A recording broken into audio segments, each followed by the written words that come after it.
So హైవేలో ఇలా వెళ్తున్నప్పుడు ఎప్పుడైనా సరే వ్యూ క్లియర్గా ఉండాలి. మన ముందు ఒక అట్లీస్ట్ 100-200 మీటర్ వరకు వెహికల్స్ ఫ్రీగా ఉండాలి.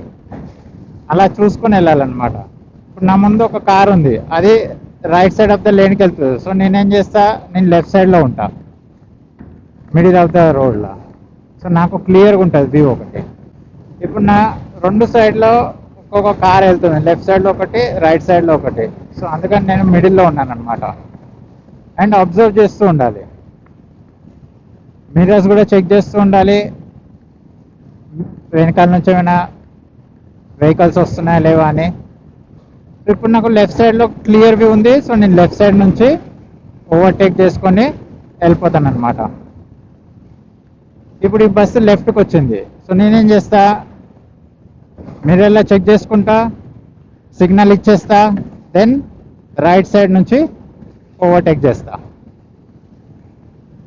దెన్ మళ్ళీ లెఫ్ట్ సైడ్ సిగ్నల్ ఇచ్చేసి మళ్ళీ సెంటర్కి వచ్చేస్తా.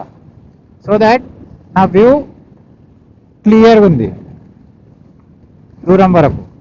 ఇన్ కేస్ అయినా ఎమర్జెన్సీ ఉన్నా కూడా సడన్ బ్రేక్ వేయడానికి బ్రేకింగ్ డిస్టెన్స్ ఉండాలి.